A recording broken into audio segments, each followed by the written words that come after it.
It's been a while, but yes, let's do it.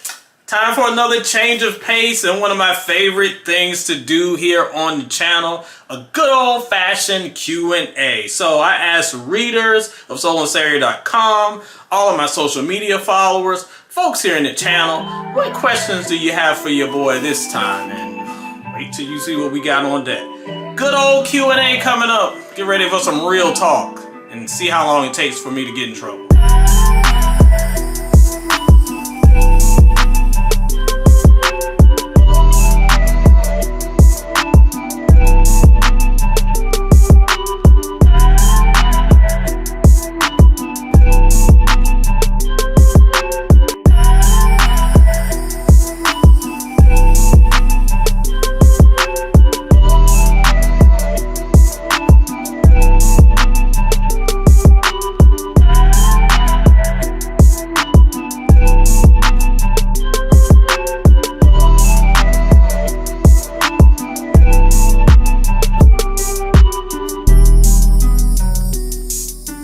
Y'all, thank you for joining me for another edition of the Soul and Stereo Sessions. And yep, you heard it right, it's Q&A day. We're gonna take it light, we're gonna take it easy, but we're gonna have some fun. You're gonna ask me some of your burning questions about music, hip-hop, R&B, and some other weird stuff. Trust me, some of these joints get weird, but it's gonna get fun. But before we get started, y'all know what it is. Make sure you hit like on this video, go on and help your boy out, and if you haven't already, be sure to subscribe to the channel. It helps out a ton and it don't cost you a thing. And once we wrap up, make sure you share this video with the music fans in your life. You know they'll appreciate it. I'll appreciate it too. So the concept is very simple. I got a bunch of questions from y'all right in the old Thundercat phone, and we're gonna see what y'all have on your mind. And get ready for some real talk, because you know I'm not holding back. D Roth, let's run this thing. Let's see what's up with these questions. All right, first one.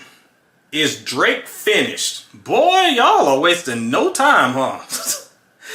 Listen, let's just keep it just cut and dry. No, Drake is not finished. Because if you look at the number of sales that we have in streaming, the man is still successful. Yes, the last album was horrible, but it didn't matter. It still was successful streaming. The single Nokia, actually kind of a fun single, was still a success at streaming. Maybe not as blockbuster as his previous stuff, but he is still making the cash registers ring, and at the end of the day, that's all that this industry cares about. However, I will say this. He is benefiting on it being this era. If it was the 90s and 2000s, he'd be in bigger trouble. And why? Because a lot of his success is credited on courtesy streams. He's looking at people who are just like curiosity. Like, okay, a Drake album's come out. I'm just going to turn it on right quick. If this was 1999 and people had to go to Best Buy and purchase an album for $9.99 to hear it, that's not happening. I do not see Drake maintaining that level if people had to go out and purchase his music, because creatively, it ain't there. His reputation is kind of mud in the streets right now. I don't see it happening. But when you can just pull up your phone and be like, oh, there's a new Drake album, let me scam it and skim it to see if there's something decent on it, he's going to get those streams. He's going to get credit for it. We saw it with Lil Wayne's album. Lil Wayne is out. Oh, Lil Wayne, I used to like him. Let me see if I can just see if he has some stuff that I like.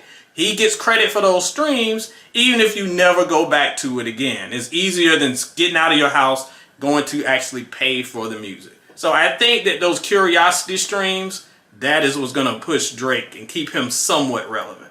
But that's just sales. If we're talking credibility, that man is done. It's out of the door. Again, this is not a credibility culture right now anymore, unfortunately. So I don't think anybody's buying what he's selling metaphorically. But as far as the success, can't hate on him. I just wish the music wasn't garbage. All right, up next. Whose influence in hip-hop has aged the worst? Kanye West or Lil Wayne?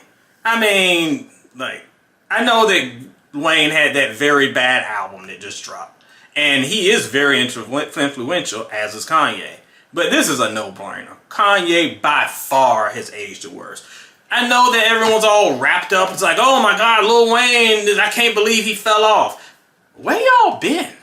Where y'all been? The man has been on a steady decline since like 2009. The last great project he had was No Ceilings. He had some okay stuff here and there, but this has been a steady decline. I'm not sure why people are surprised by this most recent project. Now, Kanye, not only does he at a higher height creatively, I don't think Lil Wayne has any album better than Kanye's best albums, but his fall has also been more drastic and more culturally relevant. Because this isn't, Lil Wayne is just a rapper who isn't as good at rapping. Alright. Kanye was someone who was at the forefront of black culture who has turned his back on it. Remember the college dropout Ye? The college dropout Ye, he was like the everyman who taught hip hop that like, I didn't have to be a street dude to be a great rapper. That meant a lot to a lot of people, including me. But then he was, I am a god, and he became like God Kanye, and then he's, oh my God, then he's running around saying slavery isn't a choice, and he's wearing a Confederate flag, and doing songs about Hitler. Like, come on now. It's tough for me, because hip-hop is more than just rap. It is a cultural experience. Kanye has done more to hurt the actual culture than Lil Wayne. Lil Wayne just put out some bad songs. Kanye has been a disaster. This is a good one. I don't know if anyone's asked this. Who is your biggest influence as a reviewer?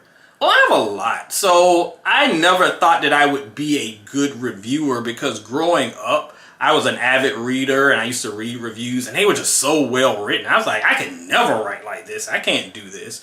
Vibe magazine, I remember Craig Seymour's interviews very, very well. Of course, the writers of The Source, I remember stuff from Dream Hampton. And I would read and that stuff was absorbing into me even though I didn't know that I would want to do this one day. Reading and understanding the way they analyze music, it helped me in my brain. So when I did become a writer, a lot of those elements were there. So that was really big into it. Also, not only just music writing, other writers as well. Scott Keith, who does wrestling reviews that I used to read back in college, and actually I still peep a few now. He really developed my style, and of course he used like the star system like I use. So he was a big, big influence. And I forgot, I don't know if y'all remember the homie Byron Crawford. So he was a hip hop writer back in the early 2000s. He's still around today. I don't know how much writing he does. He used to write some crazy stuff. He dropped some books as well. I have one of them back there somewhere. His style is, I'm nowhere near, as crazy as y'all think I get, I'm nowhere near Byron's level. But he was a big influence as well in developing my voice. So I can't say that I was influenced by one person, but all of them have kind of built into what I am today as far as analyzing music and how I convey that. Good question. Up next, whose influence in rap and R&B isn't mentioned enough? I did a video not long ago where I talked about Busta Rhymes because I feel like he is one of the most influential who just never really gets credit for it. When you think about his influence on fashion, videos specifically, high energy, high octane delivery and rap. While you don't see it as strongly in today's artists, but you really saw the influence in the 90s, in the 2000s, and the way it shaped. Like, he was one of a kind, and he does not get enough credit for helping shape the game there. For R&B, I know people always say Jodeci and Janet and Michael and Whitney, and those are all big names too. One person I feel like that does not get enough credit for the road she paved is Aaliyah. And I know that her passing and kind of the mystery around her probably aids that. But if you look when she left us in 2001 and we got the quote unquote the Red album, the self-titled album, and that album was so moody and dark and mysterious, that album absolutely paved the way for the moody era of R&B that dominated the 2010s. Started with The Weeknd and his project, the House of Balloons stuff, and which again, obviously did a lot of samples from Aaliyah's work. That helped set the tone for a whole decade of R&B. For better and for worse, to be honest, because we don't need everything to sound the same, y'all. You can break it up. But I think Aaliyah's influence is greatly, greatly underrated, especially in the tone and tenor of music in the 2010s. Okay, who would win in a fight between producer D Roth, Bun Squeaks, Stan Stanielson, Multiverse Ed, or AI Megatron? I would be more worried about that crew jumping me than fighting each other. Nothing can save you now. Quiet, you. Anyway, who would win in a fight between that gang? Me. I would win.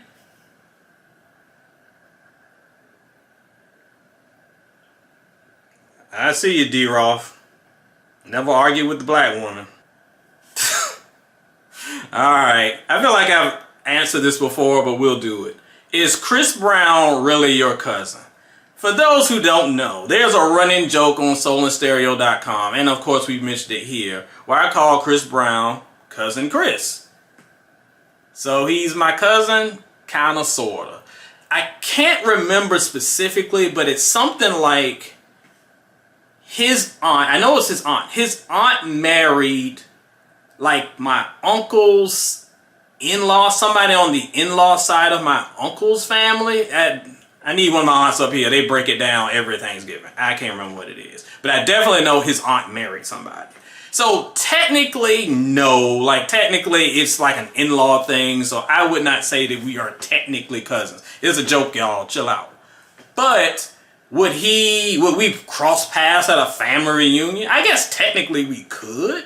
But he does not seem like the family reunion type at all. So I doubt that happens. So don't worry, it ain't gonna happen. It would be interesting if it did. But let me tell you, although it would make great video, I'm not paying $3,000 to take a photo of him to sit in my lap like y'all like to do. It's your money, do what you want. But y'all give me some bread. I'll take some photos with you for that much. Unless you want to waste your money.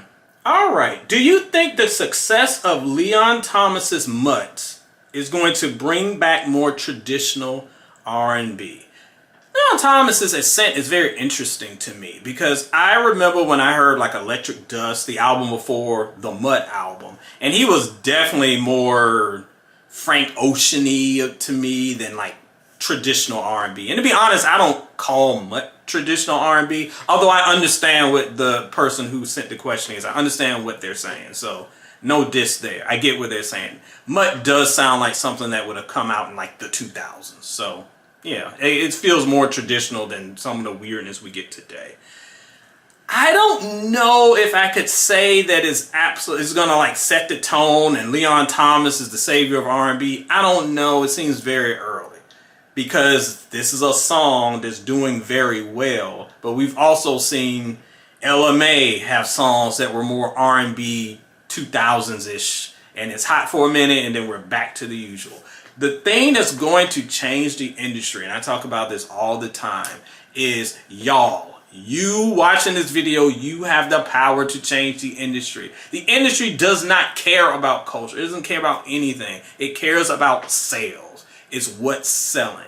If Mutt blows up and the next artist follows in the vein of Mutt and that blows up, and then someone else does another Mutt and that blows up, then yes, the industry will push artists to make music like that and it will have that sound again. I would hope everything doesn't sound the same, but you understand what I'm saying. The consumer is what drives it. We always say, oh, the industry is driving it. The industry is, but you vote with your streams, you vote with your wallet. If you like Mutt and you just listen to it once, but you going back to some of this sleepy music and you streaming that 24/7, we're going to get more sleepy music. If you want something, we got to push for it. We've got to support these artists who are doing it, including Leon. And look, I like Leon. Some of Leon's fans, some of y'all, stands need to calm down. They are something else. I like your boy. I ain't saying he's the greatest thing ever, but chill a little bit. So yeah, support him. Don't be crazy like the stands. But I don't know if he's the savior, but I'm always happy when we get some positive, actually good R&B on our list. All right, up next, PB&J or BLT? Y'all trying to make me hungry. I haven't eaten yet. Honestly, the answer is neither. Here's why. Peanut butter and jelly. I like peanut butter. I'm not the biggest jelly fan. I don't like most jellies. I don't know. It's just not my thing. And BLTs, I love bacon because I'm a human. Lettuce is cool. I don't like tomatoes. I only like I like cooked tomatoes. I like them stewed. I like them when they're in stuff. I don't like just the raw, gooey, sliced tomatoes. My mom eats tomatoes like you eat an apple. She just bites and like that's so gross to me. I don't like it. All the seeds and the goop. No, that's not a fan. Now I do like peanut butter and honey sandwiches, and if you hate on that, look, trust me, try it before you hate on it. It's dope. So I would take a peanut butter and honey sandwich and a BL sandwich, just the bacon and the lettuce. I rock with that. But as far as the other ones, y'all can have it. I'm good. Okay, are there any artists who were in the forefront of music at one time that you'd like to see again? And if so, who would you have them replace if you could? I'll give you 3 to start. Guapale, Donnie, and Cardi B. Well, Cardi B is coming back soon, so you can get your wish on that. She might already be back by the time this video drops. Anywho, this is kind of hard because I mean, there are a ton of people I like to see with a resurgence. Of course, Missy Elliott, of course, no question there. I love to see Ludacris come back. I don't know why we pretend Ludacris isn't incredible. He is. I love to see him return. I'd love to see a Boyz II Men come back. They still got it. They still got the talent. So I love to see them. And as far as who they will replace, I don't care. Replace anybody that's whack. I don't care. Just get the whackness out of here and get the good veterans back. I'm alright with that. Is there any chance black boy or girl vocal groups would come back in the US mainstream? I sure hope so. It's harder now because R&B is such a different vehicle than it was in like the 70s, 80s, and 90s. A lot of those groups that y'all saw, I know it's kind of like, it's the story behind it. It's like, oh, these 4 girls grew up with a dream to sing, and like a lot of those groups we saw, they were just put together by labels. It's like, okay, you got 10 great singers, but you got really one exceptional one. You take the exceptional one, you take a couple of the great ones, you mush them together, boom, a group. So that is how a lot of them came together. Like, of course, some did have history, but others were just kind of paired together kind of randomly, and magic was made. And we don't see that anymore because, quite frankly, the talent pool is smaller. Are you going to find 5 or 6 random dope R&B artists like that? Probably not. Like, sure, they're siblings that come together. And we do have groups. We have Flo and No Guidance and the Shindellas. So there are groups there, but they're very few and far between. I think that there's absolutely room for groups, but very talented ones. Like, I want to see some harmonizing. But until we get that level of talent up, I don't know if we're going to see it to that level as soon as we can. It's possible it's going to happen, but I just don't see it on the horizon anytime soon. I got to be real with y'all. I just don't see it. Hope I'm wrong, though. Why do you think generally talented UK R&B soul singers are embraced by US audiences, but gifted UK rappers aren't?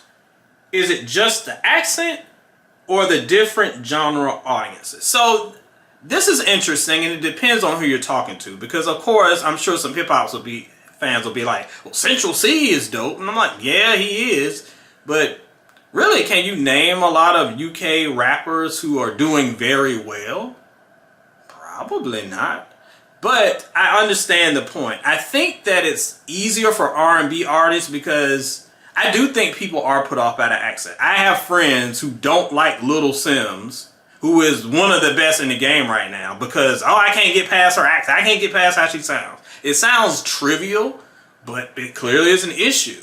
And for R&B artists, you very rarely hear an accent in the way R&B is portrayed. Like, you don't hear Ella Mai's accent. People forget where she's even from. Or Marsha Ambrosia's. Like, you don't hear her accent that much when she's singing. When she's speaking, you can hear it.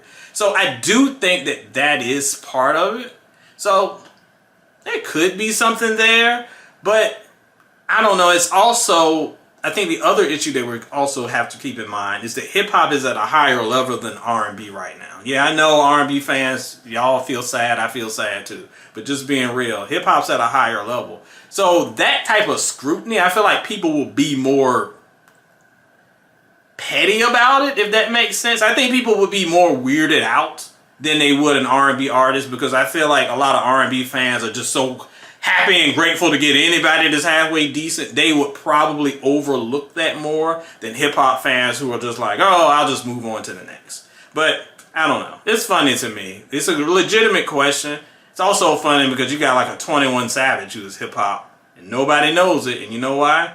Because you don't hear his accent when he's doing the art, when he's doing his performances. So I don't know. You might be onto something there. All right, this one kind of ties into the previous question. If you put Rhapsody's voice on Lil Sims albums, do you get commercial hits and Grammys? I think what this question is getting at is what I said a little bit earlier about people being weirded out by the accent, and if you had a delivery like Rhapsody with a talent like Sims, would you get more appeal? I don't think so, because I think both of those artists are kind of in the same lane as far as what they deliver. So even if you mask Lil Sims' accent, and I hate even having this conversation, people being weirded out by accents is dumb to me. Everyone has an accent. Anyone who says they don't have an accent is lying. You have an accent, you just don't hear it. So yeah, I don't get that. I don't think that'll happen because it's more about, in this case, it's more about the type of music they're putting out. So it doesn't matter if it's Jean Grey or Bahamadia or Rah Digga or Shay Noir. I want all of them to do more and to be bigger. But let's be real, like hip hop has never, on a commercial scale, really played well to more conscious or aggressive artists. It's always those who can make hits. It's always those who follow trends. And those artists I just mentioned are incredible. They just don't really do that. And Sims, Rhapsody, no matter the voice, no matter what you do, the gimmicks, they are just what they are. They're going to give us great music. I don't know if they'll ever be as big as they deserve to be. That's sad, so I can't put it on Sims' accent. I just think that's the way of the hip-hop world right now. Man, show these ladies some love. They're out here really doing it. All right, is it time for R&B to get classy again? Enough overt sexual references and cussing. I think that has diminished the audience and that they can get that from hip-hop if they want it. I get what you're saying, but here's the real. Music is a reflection of the times. And to be honest, we are not really in a very classy era, are we? Y'all gonna be mad, but look, let's be real. We are in the clapback era. We are in a very visceral era. We are in the, here's the link to my OnlyFans and hit me up with some news in the DMs. If you want to do that, fine. I'm not arguing. I'm not being like the moral police on that. But that's what this world is right now. This world is not classy and demure as much as y'all like to make memes about that. That's just not what it is. And music reflects what the world is right now. So if someone does put out stuff, it's not going to resonate because it's not going to speak to the experiences of what people are living right now. So, look, are we going to change? Will that change? I think I do see a shift coming. A lot of my mentees who are like in their early, kind of late teens, early 20s, they love 90s R&B. They love 2000s R&B because they want love, man, and they're not getting love from their generation, so they're going back to our era to get that love, and that's dope. I really like that. So I feel like there is a tide turning. There's a shift. I listen to these albums, I hear so many 90s samples. So yeah, I think that it's coming, but it's not going to stick until the actual culture itself starts to change, because until then it's just going to be a fad and it's just going to be a mirror to what we see in the world right now, and this world ain't really about class, unfortunately. Next up, do we need more new albums from veteran rappers or fewer? Man, I'm reading these questions and I feel like everybody's triggered by this Lil Wayne album, because I guarantee you this is what we're coming from. Look, it's not that we need more albums or fewer. We need good albums. That's all we're asking. Look, I mean, for every King's Disease, we get Carter 6 or Vulture. And even per artist, like for every Busta Rhymes ELE2, we get Blockbuster. So there are always these ebbs and flows. I think veterans can bring a lot to the game. And yeah, I've talked before about this era in the 2010s where veterans were being actively pushed away from, fans were actively like shunning and dismissing veterans. I don't think that's the case anymore. I think that younger fans are more apt to give veterans a chance, but veterans got to understand they need to bring what made them dope to the table. So what you do is you follow the Kings to D's format. You take an artist who is great at something, you bring that, but you bring some updated production. You bring some updated things, but you keep doing what you do. That's how you do it. You do not cosplay as Playboy Cardi. Like that, don't do that because it's inauthentic. It ain't gonna work. Your day ones don't care and the youngins ain't gonna care. So you're just wasting your time. So yeah, I think we can do it. I want more albums from veterans, but only want the good ones. I don't want you pretending to be something you're not. All right, next up, who released more awful albums, Lil Wayne or Snoop Dogg? Now look, player. Now look. Why are we throwing rocks at Snoop Dogg? Snoop doesn't have a lot of bad albums. He's got a lot of meh albums because he has a gigantic discography. Like the Snoop Lion joint, the documentary, Malice in Wonderland. He's got some but he doesn't have like straight up doo-doo. Lil Wayne though? Rebirth? Carter 6? I Am Not a Human Being 2? I know y'all like The Block Is Hot. I don't think that's very good either. Like there's a difference between an artist with a lot of mid and mediocrity and then an artist who's just like, ugh, basura. No, it's not even close. Wayne's is way worse. Man, this is a long question. Let's see. Many R&B singers were born and raised in gospel culture, then turned into an R&B singer later. That's why they could sing. But today it seems young, talented gospel artists are not interested in doing R&B and they stick to the gospel genre. Meanwhile, R&B are packed with whisper singers without the gospel background. You ain't lying there. I see the disconnection between gospel and R&B today. Why gospel singers don't want to do R&B anymore? So there's a lot of layers to this question. You're right. There was an era of R&B where a lot of the artists were coming from the gospel world. They were gospel trained, they were gospel trained, and that's why they sounded as great as they do. That's not happening in R&B today, and the ones who are trained in gospel are sticking to gospel. Why is that? I think it's because those artists recognize that that type of R&B ain't hot in the streets right now. Like what were we just saying in the previous video about the times? The times that doesn't represent the times right now, unfortunately. As much as I want it to, as much as I want Kelly Price to be blowing people out of their speakers with their vocals, fans want Summer Walker, so we got a bunch of sleepy, dreary music. It is just Jay Aiko putting us in the lullaby land. These old Snorlax R&B singers. Oh my gosh. But let me chill on that. I think that's the issue. It's not so much that these gospel singers don't want to get into R&B. Perhaps they do. But also they realize that this is probably not a wise choice for them. This is not going to work.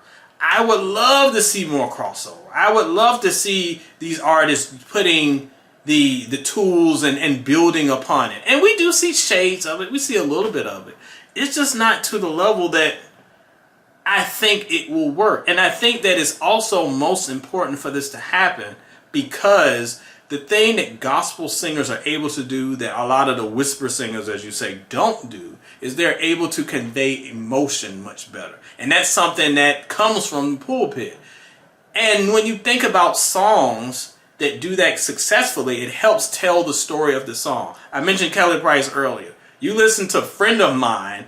Oh my gosh, she's sounding like you can hear her hurt and her pain in the songs. Think of Mary J. Blige. She's got a song called Everything. That song is happy and joyous. The beat is matching her joyousness. And then she's got Not Gonna Cry. She sounds sad. The production sounds sad. Even though that song is kind of motivating, it comes from a place of sorrow. And gospel teaches that. The problem, or the many problems I have with current R&B is everybody sings every song the same. Whether they're happy, whether they're sad, whether they're mad, they all mumbling in the same tone. No ebbs and flows, no storytelling. Gospel helps to do that. I want to see more of that in music. I want more storytelling through production, through the vocal performances, and not just everybody on the same flat, sleepy tone. So yes, you got me fired up on this question. I want to see more of that. I just don't see it happening right now in the current climate. I think those gospel singers are like, I'm gonna get this gospel money. R&B, y'all can do that over there. And they're probably R&B fans, but they know that their tone ain't really working in this time. Man, that's sad. Next question. When you review albums, do you score each song individually, like 1 through 5, and then use those scores to create your overall score? Shout out to my boy Joseph. I remember this question. So, yes and no. Like, it's not that mathematical when I do stuff. So overall, when I do an album score, it is based on song quality. It depends on, you know, the level of good songs, great songs versus horrible songs or just alright songs. That's kind of how I do it. But it's not like I go through every track and I'm like, this song is a 5, this song is a 4, this song is a 3. I don't do that. It's just I've been doing this so long, I can kind of gauge and tell that. And also, I think it's a danger in just using numerical aspects for every song, because that excludes the intangibles of an album. Stuff like song sequencing, things like production. Those are things that are very, very important to the actual song itself. Having the songs in a certain order, telling the story. Songs just kind of like, I like an album that starts slow and just gets better and better and better and better. Like that, you won't be able to tell that by just grading scores and then having an average at an end. Like, album reviewing is subjective, and I do go into it with a lot of things that I look for, but I don't ever want it to be so mechanical and mathematical that I use the intangibility, because that's not what music is. Music is a feeling. It's not a math problem. So I wouldn't do that. I wouldn't do it. Is there a collabo album that we never got that you wish we received? A ton of them. A ton. I want the Commission album. That was my boy Biggie, JayZ, Lil Sims, Charlie Baltimore. You imagine that? Oh, I mean, that album, just Biggie and Jay alone. Like late 90s, those two together. Incredible. That would have been so dope. The Queen project makes me cry tears every day. That was Kelly Price. That was Tamia. It was Deborah Cox. My 3 favorite vocalists of all time together. They were supposed to have this group project. They made like, there's like one demo that's like super low quality that's floating around that I have on my MP3 player somewhere. We never got that. It makes me very sad. That would have been dope. I always wanted a Super Friends album with Missy and Timbaland and that crew. And I'm very sad because when you think about it, we don't have Aaliyah. We don't have Static anymore. We don't have Magoo. Half the crew is no longer with us. So I'm very disappointed we never got that. That would have been an incredible project. My white whale for the longest time has been Nas and DJ Premier. Rumor is that may happen this year, but I'm not holding my breath because I've been hearing this since 1999. So I'm not getting excited until I actually see it. And the one that I also wanted forever, and I know we're never going to get it, Lil Kim and Foxy Brown. You'll get Drake and Kendrick collabo album before you get that one. But yeah, I want those. Never seen them though. Alright, let's wrap up with this one. How many classic albums does JayZ have? Well, let's see. So, in my opinion, undeniable classics, The Blueprint 1, Reasonable Doubt, and, even though people sleep on it, Volume 2. I know someone's like, what? Volume 2? Yes, Volume 2. Volume 2 was the album that made JayZ a star, not Reasonable Doubt. I know they all like rewriting history. It was Volume 2 that made him a star. And it may still be his largest selling album to this day. That was the album where he really, in my opinion, like got the Biggie Bad Boy formula down and made him a star. To me, those 3 are classics for sure. I know some of y'all are like, where's the Black Album? That was I'm on the fence. I know y'all love the Black Album. The Black Album is very good, easily one of JayZ's best albums. However, I always thought it was slightly overrated because of his legacy of it. Oh, it's the last JayZ album. I knew in 2003 that was going to be his last album. I was like, he'll be back in a year. He was back in a couple years, but I told y'all he was going to be back. It's a good album for sure. You can even call it a great album. But to me, it was not nearly as top tier as the three I mentioned. Honestly, I think American Gangster is better than that album, but we'll save that for another day. So, in my opinion, 3 absolute classics, a possible 4th with Black Album. I wouldn't go any more than that, though. For y'all talking about, Jay's got 8 classics. No, he don't. He got 8 albums you like. He does not have 8 classics. 3, possible 4. I'll give you that. Alright, we will stop here for today. That was fun. My voice is almost gone, though. Y'all had some good questions. So, this is your turn. If you have some answers to the questions that I dropped that you want to share, make sure you drop those in the comment section. I'll definitely read them and check them out. And it's always good to hear from y'all. So if you want more Q&As, let me know. We'll wrap it up and we'll see what's good. This edition of the Soul and Stereo Sessions is a wrap. No questions asked, but actually lots of questions asked. So, you know, it's whatever. Play on, players. Thanks for the questions.